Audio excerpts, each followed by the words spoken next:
স্বাভাবিক হতে শুরু করেছে পাহাড়ি জনপদ খাগড়াছড়ি। এরই মধ্যে বিক্ষুব্ধ ছাত্র জনতার ডাকা ৭২ ঘন্টার সিএসটি ব্লকেট শেষ হয়েছে। ফলে সড়কে বেড়েছে যান চলাচল। খাগড়াছড়ির সঙ্গে সারা দেশে সড়ক যোগাযোগ চালু হয়েছে।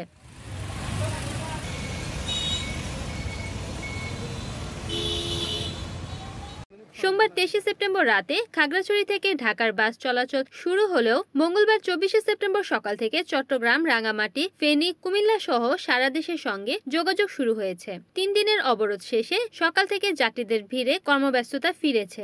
এদিকে সাজেক পর্যটক কেন্দ্রে আটকে পড়া পর্যটকদের আজ সকালে নিরাপত্তা বাহিনীর মাধ্যমে খাগড়াছড়ি সদরে আনা হয়েছে। খাগড়াছড়ি সদর থেকে সাজেকের উদ্দেশ্যে পর্যটকবাহী যান চলাচল স্বাভাবিক হয়েছে। জেলা শহরের সার্বিক পরিস্থিতি আগের রূপে ফিরছে। রিপোর্ট করেছেন খাগড়াছড়ি প্রতিনিধি বিপ্লব তালুকদার, NN টিভি।